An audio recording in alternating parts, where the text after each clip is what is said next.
Now back to McGraw in the Morning on the Big 550 KTRS. This hour is presented by Affordable Kitchens and Baths. Visit them today at affordablekitchensandbaths.net. It's 8:35 here on the Big 550 KTRS. David Stokes joins us here from the Show Me Institute. Good morning, David Stokes. Good morning, McGraw. This is interesting. An editorial in our local hometown newspaper, the St. Louis Post-Dispatch, talks about a very interesting, not very well publicized bill working its way through Jefferson City. It's somewhat convoluted, but really interesting. The Post-Dispatch is if I have this correct, is in favor of keeping the status quo. Is that correct?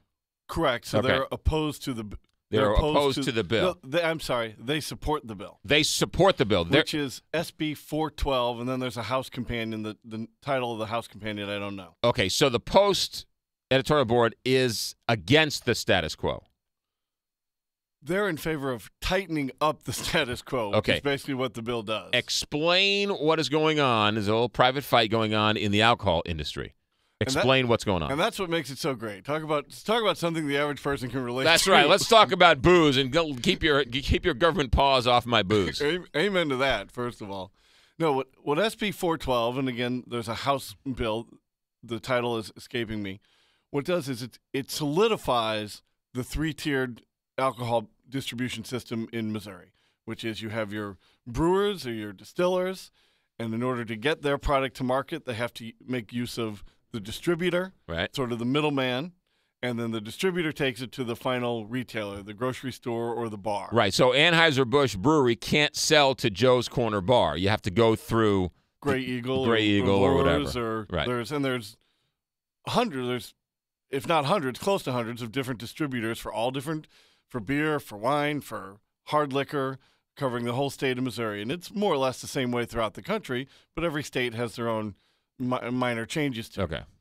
And the distributors would like to tighten this because they fear that breweries such as Anheuser-Busch are going to eventually start owning their own distributorships, which is currently allowed under Missouri law. It doesn't happen. Anheuser-Busch doesn't own any distributorships in Missouri. And if I recall, they own about a dozen, maybe a bit more across the country out of hundreds and hundreds. Right. And the distributors would like to see that just blanketly prevented by tightening up the distributor law. The Post-Dispatch thinks that's a good idea. I think it's a bad idea. Why? What's the backstory here? Well, I think it's a bad idea because I don't like the government mandating a middleman, as I like to say. There's all sorts of good economic reasons for the use of a distributor, for the use of the middleman, either in alcohol or many other products. But I don't see any compelling reason why the government should force it in every case. I mean, I see nothing wrong with Anheuser-Busch owning its own distributorship, or even having an interest in it. This bill prevents a brewery or a distiller from even having an interest at all in the distributor to get its product to market. Right. These laws come from Prohibition. They come from the era immediately after Prohibition, when alcohol was when people were allowed to drink again. Right. And so they set up all these, I guess, checks and balances for all sorts of reasons, because I've yet to come to understand what's the negative if a beer distributor or a liquor maker or a wine maker owns their own distributorship. What's the negative there? Well, I don't see a negative. People who disagree with me would make some legitimate points about the fear of driving out competition. Like if you make the beer and then you are the one selling the beer or the liquor or the wine to the grocery store, it gives you a lot of market power to pressure that bar or that grocery store or the liquor store not to sell competitors' products. Right. That's the fear. I don't think in a free market economy that would happen, but that's why it was put into place. One of the reasons the system was put into place, and one of the better points that people who support tightening up these restrictions, making it just blanketly illegal for any type of alcohol producer to have any interest in any type of alcohol distributor, and which is what this bill does. That's their fear. I don't think it's really grounded. Is this an argument between millionaires and billionaires? Yes, to some degree. Yes. There might be some distributors in rural Missouri listening right now objecting to that. And yeah, but it's an argument between huge businesses and mid-sized successful businesses. Right. And the mid-sized successful businesses, which is your rural distributors, are not huge companies like Gray Eagle or the like. Right. They're trying to protect what they have. And that's certainly understandable. I mean, we all know why they would do it, but I don't think it's good public policy for the government to further put itself into the game. I don't know enough about this story, and this story's been on my radar maybe the last 3 weeks or so. I got a phone call from somebody who says, "Hey, you better check out this bill they're looking at," and I've been trying to, but for various reasons I can't do everything. But I have heard numerous times of small beer vendors, because there's this huge craft explosion here in Missouri, winemakers, beer guys, who tell me story after story about how hard it is to get someone to distribute their product, which I don't know. But it seems to me like if you have a product, why wouldn't somebody want to represent you to then get it into the supermarkets or the liquor stores?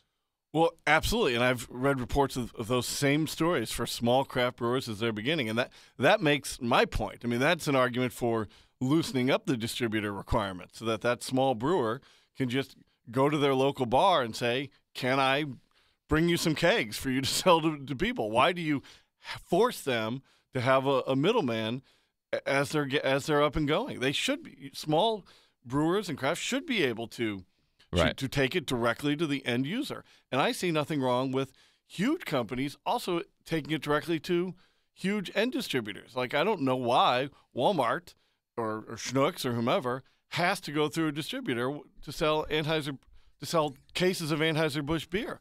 There's, again, very good reasons why they might choose to, why Anheuser-Busch would choose to, and the distributors can do a lot of good things for getting the product to market.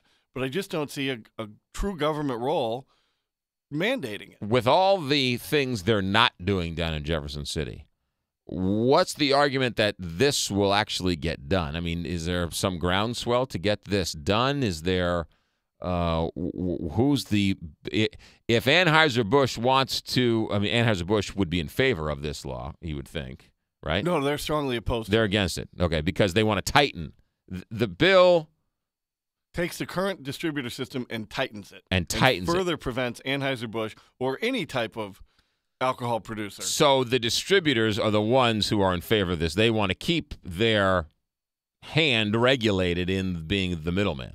Absolutely. And it's from my understanding, it's some of the local beer distributors that we know are sort of staying out of the fight. It's pushed a little bit more by the rural distributors and some of the hard alcohol makers, distributors as well. Right. They're the ones really behind it. So that okay. So they want to keep their gravy train going, if you will.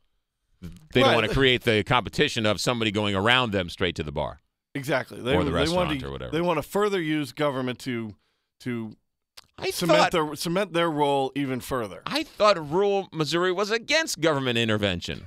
This is Come on, what are you doing? Yes, this is a good counterexample, but it should be clear. Major Brands, according to the Post editorial, is a more of a St. Louis-based alcohol distributor, and they're a big supporter of tightening up these requirements to limit how out-of-state hard liquor and alcohol sellers could come into Missouri and just distribute products from the producer right to the end user without the middleman in between. Right. So, in other words, we're all for tighter regulation when it's beneficial to us. Right. Yeah. There we go. Good. And the Post editorial, I don't think it makes a very good point there, but they've got some information on it, and you can find my testimony on this bill at showmeinstitute.org. So you testified, you went down to Jefferson City and then testified on this bill? I did. Oh, interesting. Okay, good. And this is a bill that's come back several years in a row now, and it's been defeated in prior years, but the distributors keep bringing it, and it's got some strong support in Jefferson City. Chance of this thing passing and being signed by the governor? I think are less than 50-50, but it certainly can happen. David Stokes, how do we get a hold of you at the Show Me Institute? You can find my testimony on this topic and many others at showmeinstitute.org or follow our blog for daily commentary at showmedaily.org. David Stokes, friend of the show, 845, Big 550.